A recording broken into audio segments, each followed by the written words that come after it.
একদিন ধরেই ভাবছিলাম তোমাদের সাথে মঙ্গল আরতির ভিডিও শেয়ার করব। তো অনেকে কমেন্ট করেছিলে যে মঙ্গল আরতির ভিডিও দাও, তো আজকে তোমাদের সাথে মঙ্গল আরতির ভিডিওই শেয়ার করব। জয়নি তাই দেখো, সকাল সকাল কিন্তু আমি ঘুম থেকে উঠে সবার প্রথমে ঘরটাকে গুছিয়ে নিচ্ছি। ঘর তো গুছানো নয়, ওই যে বিছনাটার মধ্যে ঘুমাই সেই বিছনাটাকে কিন্তু সকালবেলা সবার প্রথমে উঠে আগে আমি গুছিয়ে নিই। এরপর স্নান করব এবং স্নান করে আমার নিত্যকর্ম অর্থাৎ তিলক আহ্নিক ইত্যাদি কিন্তু সারব। স্নান করে চলে এসেছি, সবার প্রথমে করব তিলক সেবা, কারণ তিলক ছাড়া ভগবানের সম্মুখে তো যাওয়া যায় না। তিলক করেই কিন্তু ভগবানের সম্মুখে যেতে হয়। তাই জন্য সকালে স্নান সারবার পর প্রথম কাজ যেটা থাকে সেটা কিন্তু হচ্ছে তিলক করা। অনেকেই জানতে চেয়েছিলে ঠাকুরের তাম্বুলের মধ্যে কি দেওয়া হয়। তো ঠাকুরের তাম্বুলের মধ্যে সুপারি দেওয়া হয়, তারপর ওই খেজুরটাকে কড়াইতে ভালো করে জাল করে তার মধ্যে একটু এলাচ, তার মধ্যে একটু মৌরি দিয়ে নাড়াচাড়া করা হয়। তারপর তার মধ্যে কিন্তু গুলকন্দ মেশানো হয়।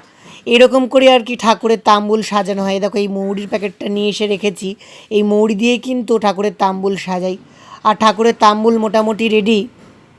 যেহেতু সকালবেলা ঠাকুরের মঙ্গল আরতি হয়, ঠাকুরের কিন্তু দন্তধাবনের জন্য আমরা কোনো কোনো সময় নিম কাষ্ঠ বা কোনো কোনো সময় তুলসী কাষ্ঠও ব্যবহার করে থাকি। তো নিম কাষ্ঠটাই প্রায় দিন ব্যবহার করা হয় এবং নিম কাঠের মাথাটা একটুখানি ছেঁচে নিয়ে তার মধ্যে কর্পূর এবং দশ সংস্কার চূর্ণও কিন্তু দেওয়া হয়। তোমরাও যদি কোনো আয়ুর্বেদিক দোকানে গিয়ে বলো আমাকে দশ সংস্কার চূর্ণ দিতে, দশ সংস্কার চূর্ণ কিন্তু তোমাদেরকে দিয়ে দেবে। এই দেখো এই থালাটার মধ্যে কিন্তু আমার মঙ্গল আরতির জোগাড় সব মোটামুটি কমপ্লিট। তাম্বুল, দন্তধাবনের জন্য নিম কাষ্ঠ, আর এখানে জোগাড় করে নিচ্ছি আরতির জলশঙ্খ, প্রদীপ, মোছানোর জন্য রুমাল, এক ঘটি জল, এবং ভগবান ঘুম থেকে উঠে যে মুখ হাত পা ধোবেন সেই মুখ হাত পা ধুয়ে কিন্তু এই জলগুলো ডাবরের মধ্যে ফেলা হয়। রুমাল দিয়ে ভগবান মুখ মোছেন এবং যে দন্তধাবন দেওয়া হয় কুলি করে সেই জলটাও কিন্তু ভগবান ওই ডাবরেই ফেলেন। তারপর সকালবেলা যখন যেরকম জোটে, কোনো দিন ক্ষীরের সন্দেশ, কোনো দিন মিষ্টান্নাদি, যেরকম যা জোটে তা দিয়ে কিন্তু মঙ্গলা ভোগ নিবেদন করা হয়। তারপর হয় কিন্তু ঠাকুরের আরতি। তোমরাও সকলে কিন্তু এইভাবে ভগবানের মঙ্গল আরতি করতে পারো, কারণ ভগবানকে সুখ দেওয়াটা আমাদের কর্তব্য, ভগবানকে সুখ দেওয়াটা আমাদের দায়িত্ব। বারবার করে অনুভবের মধ্যে আনতে হবে যে কী দিয়ে ভগবানের সেবা করলে পরে ভগবান সুখী হবেন।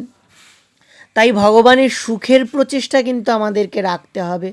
ওই জন্য আমরা দন্তধাবনের মধ্যে দশ সংস্কার চূর্ণটা রাখি। আজকে শেষ হয়ে গেছে, এরপর যখন নিয়ে আসবো অবশ্যই তোমাদেরকে দেখাবো যে দশ সংস্কার চূর্ণ কেমন হয়। চাইলে পরে তোমরাও বাড়িতেও করে নিতে পারো, কিন্তু আমাদের সবসময় তো আর বাড়িতে সব কিছু করে নেওয়া সম্ভব হয় না। তাই জন্যই কিন্তু দোকান থেকে কিনে নিয়ে আসা হয়। ঠাকুর কিন্তু এখানে আমাদের নিজজন। আমরা যেরকম ঘুম থেকে উঠে দন্তধাবন করি, আমাদের বাড়ি কোনো শিশু সন্তান থাকলে পরে তাকে মুখ ধুয়ে দিই, মুখ মুছিয়ে দিই। ঘুম থেকে ওঠার সাথে সাথে যেরকম তাদের একটু খিদা লেগে যায়, তখন অল্প একটু কিছু দিতে হয়। ঠাকুর সেবা করি ঠাকুরকে নিজজন হিসাবে, ঠাকুরকে নিজের হিসাবে। তাই জন্য ঠাকুরকে কিন্তু দন্তধাবনীও দেওয়া হয়, দশ সংস্কার চূর্ণ দিয়ে দন্তধাবনীও দেওয়া হয়।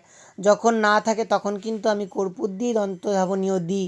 এইগুলোই হলো সেবার মূল বিষয়, আর অন্য কিছু নয়। তো তোমরা দেখলেই ঠাকুরের মঙ্গল আরতি হয়ে গেছে। আর মঙ্গল আরতি হওয়ার পর ঠাকুর কিন্তু একটু বিশ্রামে যান, কারণ সারা রাত ভগবান রাস রজনীতে কাটিয়েছেন। কত শ্রম হয়েছে ভগবানের। এই জন্য ভগবান অল্প সময় বিশ্রাম যাবেন, তারপর কিন্তু ঠাকুরের অর্চন হবে। যাই হোক, তোমরা যদি এই ভিডিওটা তোমাদের ভালো লাগে অবশ্যই একটা লাইক করো। যদি তোমরা ভিডিওটার থেকে কিছু শিখতে পারো অবশ্যই আমাকে কমেন্টে জানিও। আর যারা নতুন দেখছো তারা আমার এই চ্যানেলটাকে অবশ্যই সাবস্ক্রাইব করে রেখো, আরও নতুনত্ব অনেক ভিডিও পাবে। তোমরা সবাই ভালো থাকো, সুস্থ থাকো, ভজনে থাকো, সবাই রাধারানীর নামে থাকো। আজকের মতন এই পর্যন্তই। জয় জয় শ্রী রাধে।